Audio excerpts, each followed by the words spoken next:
Okay guys, balik na tayo. Ito yung isa pa, panoorin natin si Doggy.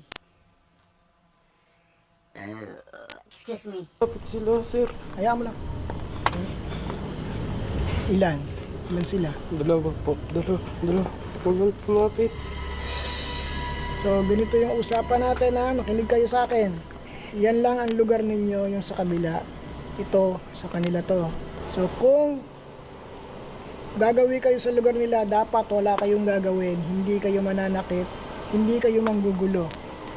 At never na magpapakita sa kanila. Relax ka lang, kuya.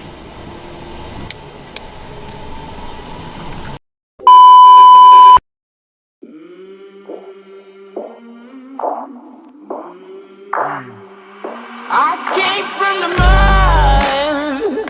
There's dirt on my hands. Ang lakas oh. Ito yung lugar nila pala. Ang kasunduan natin, hindi ko kayo itataboy, hindi ko kayo paaalisin diyan sa mismong tinitirhan ninyo, pero hindi nyo guguluhin lahat ng taong narito. Ramdam na ramdam mo, ano? Sabihin mo lahat ng nakikita mo. Tangkad siya. Tapos, bata. Malapit sila sa akin. Hindi kayo matutulungan ng taong to. Huwag kayong mag-alala. Hindi nila kayo matutulungan. Kaya, huwag siyang guluhin nyo, ha? At lalong-lalo yung mga nakatira dito. Huwag niyong guluhin. Kung meron kayong gustong sabihin sa akin, kung ayaw niyong permanenteng isarado ko tong lagusan ninyo, huwag niyong guguluhin lahat ng taong narito. May tinabunan ba na balong dito? Yung parang, Well po, opo. so, kaya pala eh. Doon po kami ngayon kumukuha ng tubig po. Sabi nila kasi, yung balon. Sabi niya, amin yung balon. Hindi, sa inyo na yan.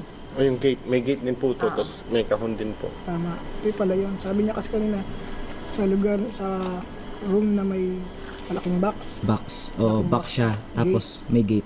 So, yun yung argument nila. Ano yung balon? Sabi niya. Right lang. Ibig sabihin, meron kayong pag-aari nila na nasakit nyo. Okay? So, ganito na lang yung gagawin natin. Since dito kayo kumukuha ng tubig, tama? Pwede ba na ano? I know, hindi naman siguro bawas sa mga ginagawa ninyo. Maglagay lang tayo ng kahit isang ano dyan. Yan lang, sa gilid. Dito, yung spot. Kahit ito lang, yung kapraso lang ito. Maglagay lang kayo dito ng parang isang kahit maliit na table na kahit ano, na pwede nyo paglagyan ng mga candies o kung ano man. Yung parang token lang na ina-appreciate nyo sila. Parang upa dun sa well, sa balon. Kasi sabi niya, amin yung balon. Ano bang malay kung may balon talaga? Sabi niya kasi amin yung balon. So yun lang yung argument nila. Balon kasi yung sinabi eh. Oh. Kasi yung bombahan, yung una balon yun eh. Tapos linagyan na lang ng ano eh. Oh. So yung balon nga kanila. So parang sinasabi, kiniklaim nila na yung balon kanila yon. Ngayon, dahil kanila yung balon, kayo yung mismong nakasakop. Ha? Siguro dati, dahil expose yung balon, walang nagmamay-ari. 'Di ba? So kanila yon during that time. At yung mga tao nga naman na nagsusupply ng tubig sa bukid, sa ano, Opo. sila yung gumagamit. And who knows, baka itong mga magsasaka before, nag-aalay sila. So parang ang nangyari, nakuha niya yung balon na parang hindi kayo nagpaalam. So, parang ganun lang naman yung simpleng argumento nila. Kaya di ba kuya, dito nang galing yung bato? Nang binato ka? Dito po talaga. Kasi pinangyatwak na tayo. So dito siya galing sa kabilang Kaya ako na po pinalagyan ng barbwire kasi yun nga po, yung naginig ko may nababato. So makakala ko nung una, baka akyat eh. Okay. Tapos parang nag-check kung may tao. Wala naman silang other interest o saktan kayo o guluhin kayo. Kundi parang may claim lang sila. Kaya sila pumupunta rito kasi meron silang Pag may ari. pag-aari Bigyan na nila. natin yung salbik, baby. Parang gano'n. Okay. So kung pwede, dito lang sa spot Lagyan po na to. ng table. Kahit ano lang, tapos maglagay lang kayo dyan ng pwede. Hindi naman po sila galit. Hindi naman eh. Wala naman akong naramdaman na galit sa kanila. Hindi sila galit. Kumbaga, ginagawa lang nila na normal kasi nga, kasali sila Meron dito. sila. Meron silang pag-aari. Kumbaga, hindi naman pwedeng kayo lang kasi taga rito rin kami. Kasi yun yung sagot niya sa akin eh. Tinanong ko kasi bakit ba kasi kayo punta ng punta dito? Ang sinabi lang, amin yung balon. So, the fact na nasabi nila na kanila yung balon at talaga namang May balon. na-confirm ninyo na may balon talaga, eh, that means hindi sila nagsisinungaling. Yun po yung binibida sa'yo nila RT. Oo, may deep well po ako. Sabi nila, may deep well ka, hindi ka maubusan ng tubig. So yun, yung kanila yung balon. Ibig sabihin, i-appreciate na lang natin. Parang ganito. Parang pagpalagay na lang natin na nagbubuwis tayo sa barangay. Yung ganun ba? So other than that, wala naman silang masamang intention. So at least nahanap natin yung root cause. Opo. Kung So bakit dito sila. po talaga. Dito lang. So ito nga yung box. Kasi dun sa taas, sabi niya yung box. Gate. Gate. Open. Tayo pala ang nag-test. May gate po. Napasok niyo ba? Napasok niyo na po. Hindi pa. Natin. Tara ba? Sir Ed, papacheck ko din po yung sa bandang basketball court sa may kakawayanan. Kasi yung pinsan ko po nakakita po dun. Dumadaan po ng dumadaan, sabi niya. Kaya nga may gate. Okay, ito nga. Bubuksan ko lang. Maliwanag, may gate. Yan, bukas na, bukas na. Nandiyan mo. Pasensya na po. Dito nakalagay yung balon. Opo. Na ginawa na ng ano, Tangke. ng tangke. So alam ko na ngayon Ah, yung galing. sentiments nila. Na parang kinuha nyo yung tubig namin. Apo. Kaya sila pumupunta dyan. Pansinin mo, ang kulo kanina, tubig. Apo, yung Yung sa pose. poset. Kumbaga parang gusto niya ipaunawa sa atin na may Yung pala kinalaman yun. sa tubig. Apo. Kaya di ba nung sabi kong, saan ba kayo talaga nakatira? Bigla niya pinatay. Kaya maliwanag yung sinabi yung box, yung gate. Yun lang, ganun lang kasimple yung problema. Kaya ang taas ng bill natin sa OGNP. Mas Galing mag-explain ni Sir Ed talaga eh, no? sakit pa yun. Tumatagas. Sir Ed, 100k bill ko dito ng OGNP kada buwan eh. Tumatagas pala eh. At least nalaman natin kung anong reason. Isa saan yung nakikita mo dito pagkano? Sa may ano, tapat ng Mary. Oo. Yung mga nahilo ako nun. Parang may dumadaan na puti. Kapag tititan ko ng ano diretso, wala naman. Umuwi lang kasi ang lugar nila, yung puno doon. Naputol natin yung bill. Pag pinuntan po ba yung magagalit sila? Yes. Nagalit sila. Lalo, hindi, inalisan nyo na nga sila ng lugar, gamit mo. Naputol po sila nung nakaraan. Nung kinabitan po ng barbed wire. Oo. Naputol po ng yung sa yung Kaya pala lumakas. Kaya dumalas yung paramdam dahil may ginawa kayong naputol, no?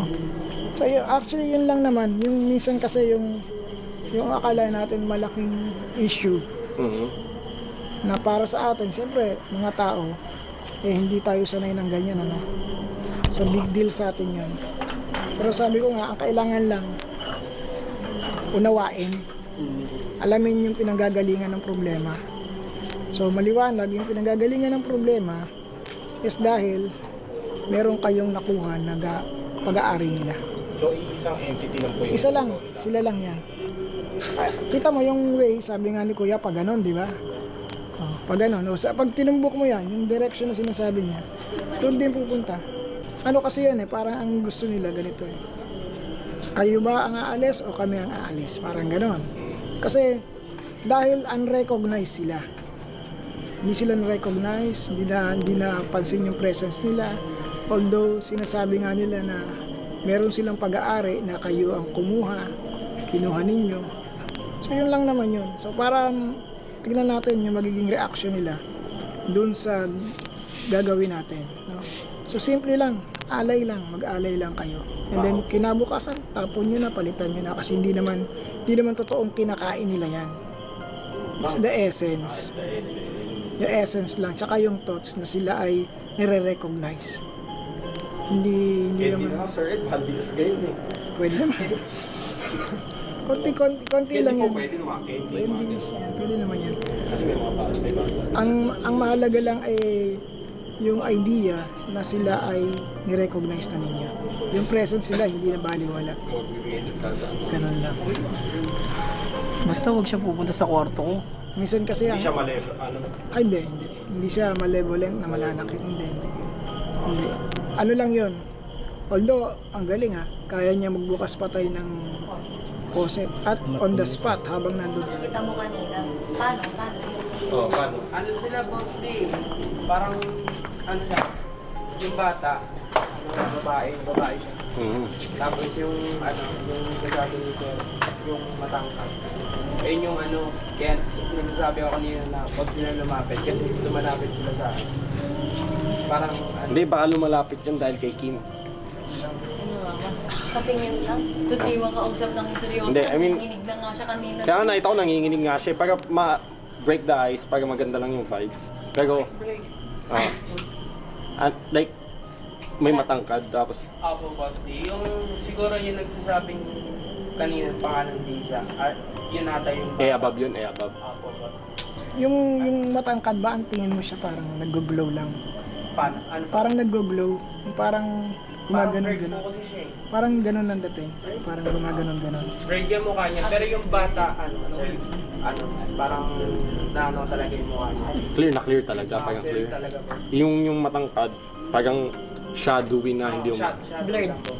blurred na. So yun nga, sila din yun. Sila din yung naglalalakad dito. Kasi sa studio pa lang boss day, nakikita ko yung bata eh. Kaya ang last Hindi mo kasi naaya sa email, 5 man kayo ng 5 man. Pili ka daw kasi. Mapili kayo, choose you porque 200 star na kayo. Hindi. Pero yung experience, tol, ano yung experience mo? Kasi nakita ko nanginginig ka eh. Kinakabahan ako baka mag-pass out siya. O baka mag-pass out siya eh. hanggang ngayon nanginginig pa rin ako eh. Yung experience ko nakakatakot. Kasi hindi ko naman ina-expect na ganun yung mangyayari kasi biglang lumalapit sila sa akin ng So ang lakas po talaga ng Marami presence. dalawa lang po yung Dalawa yung kumaga, ganito kasi yun eh.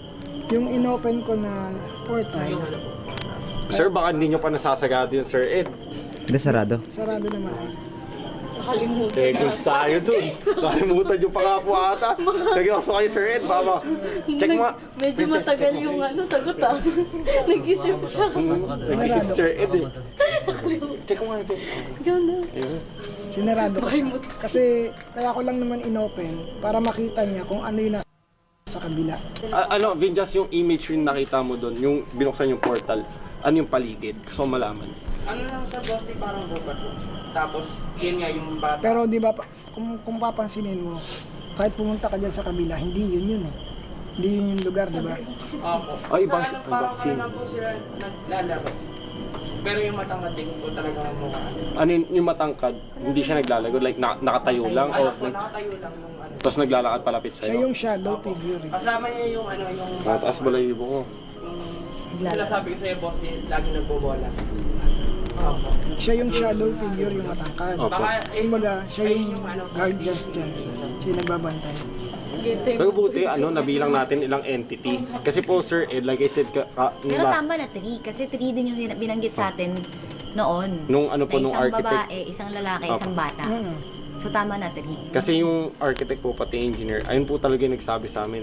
Bago kami lumipat dito, bago i-turn over yung bahay, sabi ko, parang joke lang po, o baka mamaya natatakot kayo dito Sir Arky baka kasi mag-isa lang, lang kayo dito. Sabi niya, ay boss, hindi mo lang alam.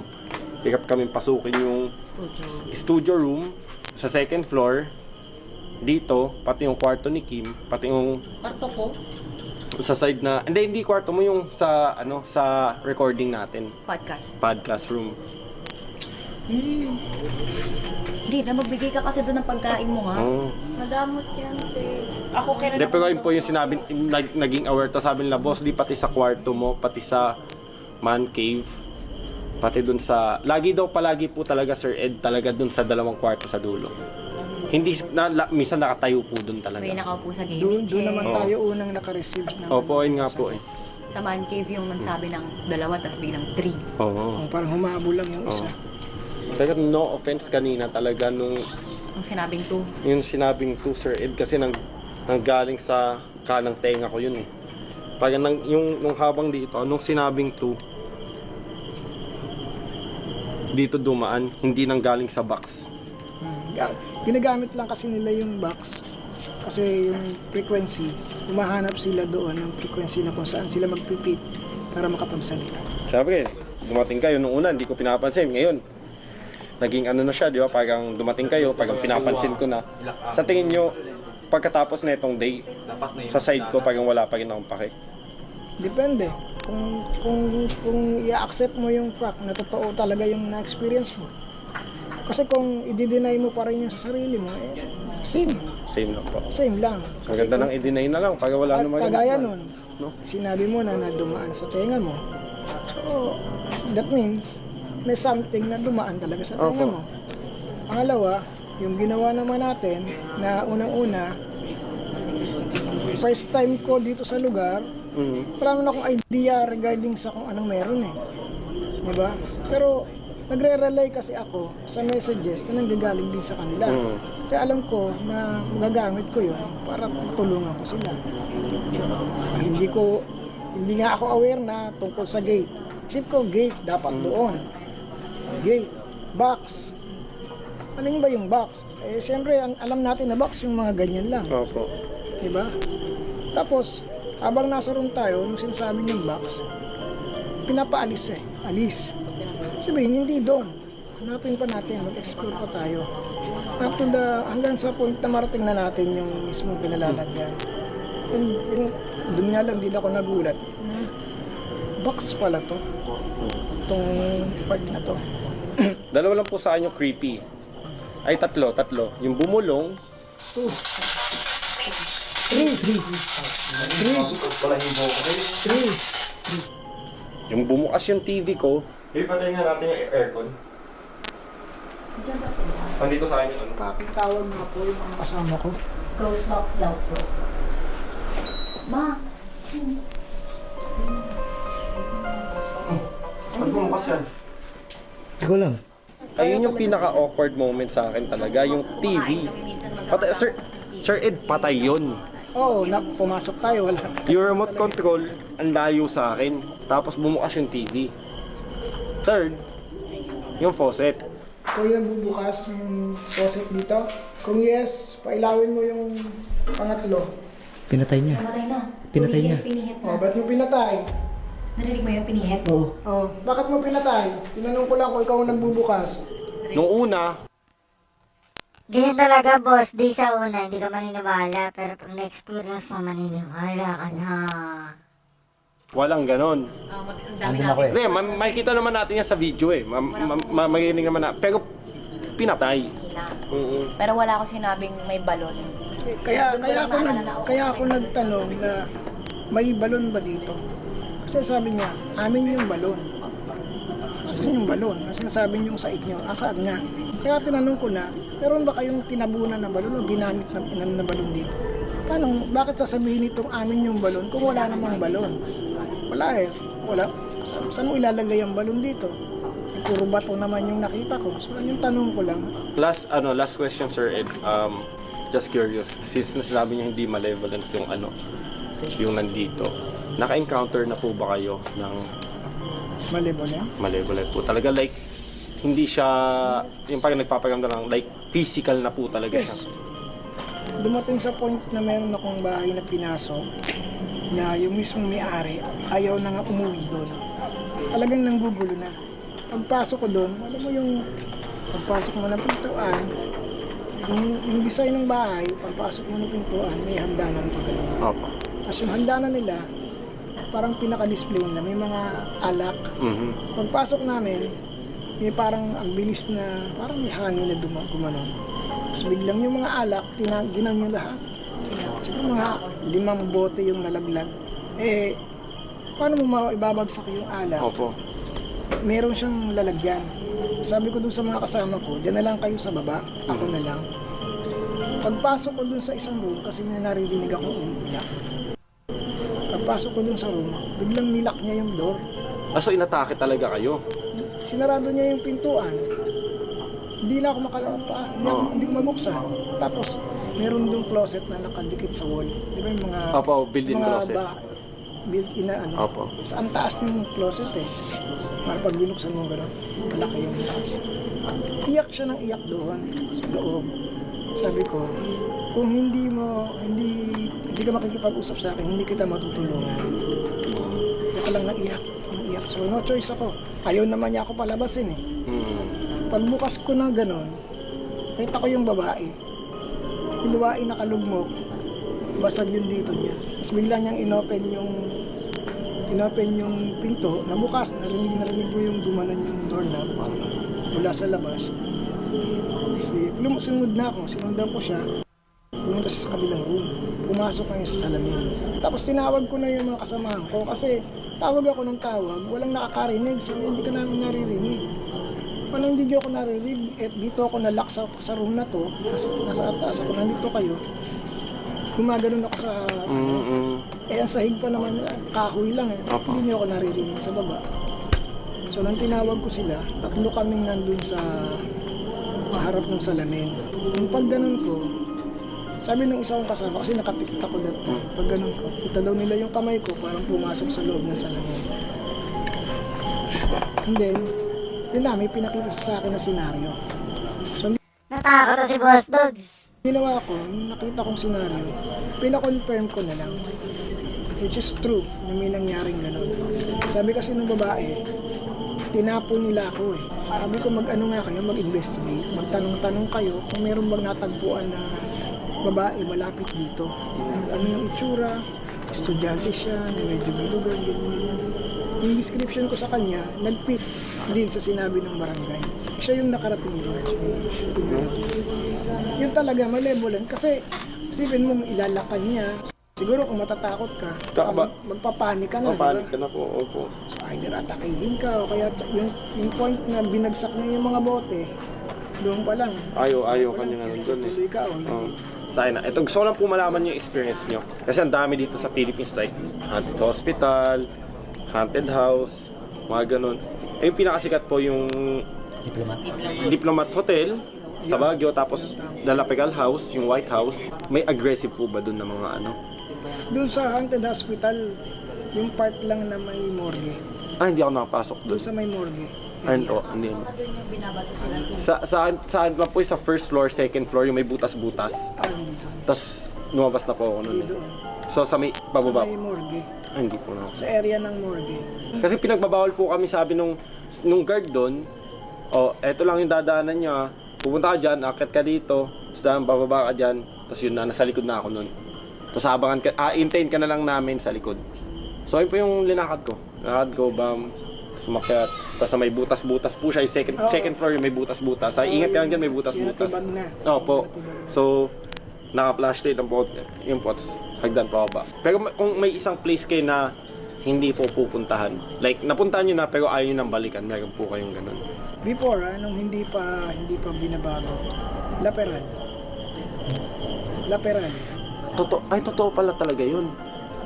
Baguio, baby, White House. Kung Ginawa kasi nilang restaurant. ginawa na kasing restaurant yun, actually, in-exorcise na siya, inano siya. Kasi malalim yung history nun. Na-trace din naman itong mga later part na to, itong mga huling nag-ayos. Talagang inano nila. Pero, still, nandun pa din yung mga nagpaparamdam. Opo. Ginawa lang nilang active yung area. Pero nandun pa rin. Pero kung meron na, kunyari, hanggang gayon, same pa rin siya. Yun, hindi ko na babalikan na. Demonic po talaga siya, demonic.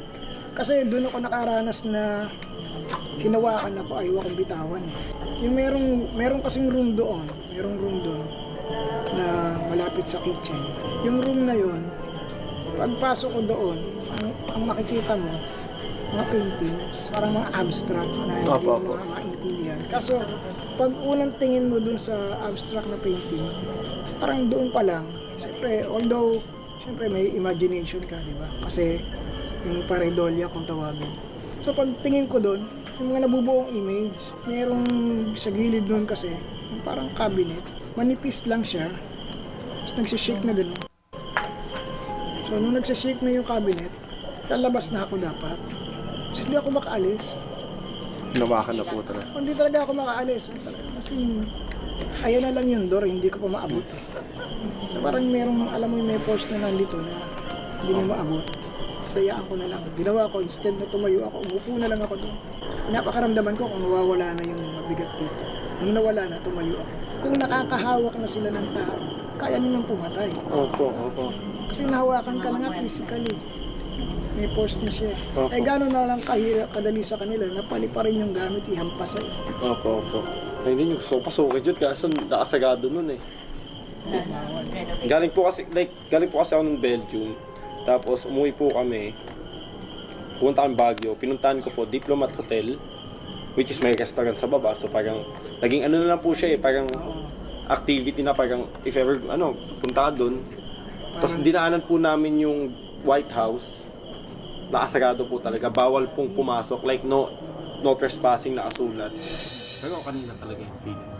Mabigat na feeling. Bigat sobrang gusto kasi ano eh, tumanapit sila sa akin gusto eh. Kasi ano, narinig din sila boss. Tapos bigas yung gata. Talagang biglang nagpe-teleport papunta sa harap mo.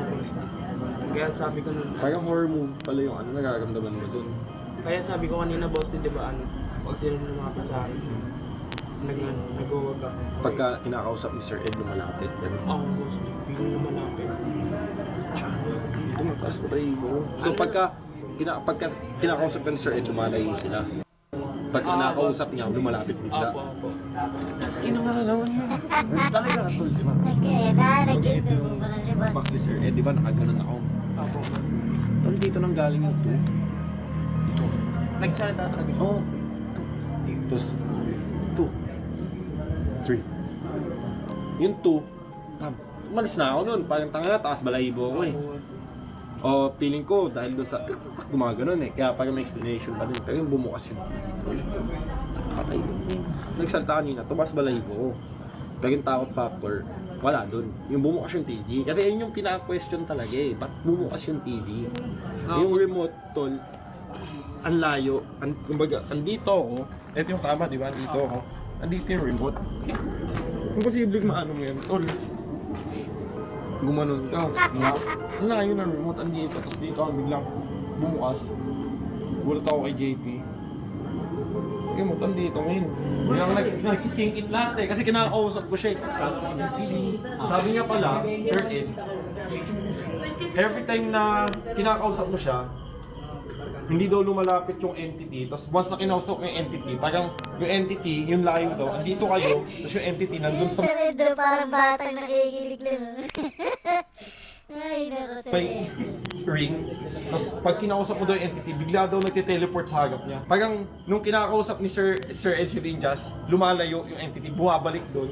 Tapos pag kinausap na ni Sir Ed, bumabalik sa harapan niya, dito daw talaga sa harapan niya. Tumataas sa balahibo ko. Yan o. Boss, tumataas sa balahibo ko pag kinukwento ko. Kasi ang creepy. Kung yung expectation mo sa horror movie, lumalabas pala, experience pala, ano? Oo, mismo eh. Oo. Sorry, hindi, like first time experience eh. Ang sakit sa feeling eh. I mean, sorry ah. Ang sakit sa feeling. Like, you cannot explain something na ano. Ang sakit sa feeling na okay. Pero yun nga, after nun, knock mo na ako. Nung nakita, sila na po nakaramdam. Kaya ako po kayong kinontak. Ako kasi, sabi ko wala. Sila, meron. Alam po ni Rose na hindi ako niniwala sa mundo eh. Alam niya po, ikaw magpapaano ako kay Sir Ed. Sabi ko, hindi tol. Kasi yung mga tao dito nagsasabi na ako, Wala pa rin. patay mali siya pa din. Baka malay mo, sila yung tama, ako yung mali, or ako yung tama, sila yung mali. Kaso ngayon, tayo lahat mali. Pero wala nang pagkatalunan. Hindi, pero ang sarap sa feeling nung na-experience ko ngayon. Today was, I like it. Grabe si Boss Dogs. Pati si Ed Kaluwag. Marami pa yan eh.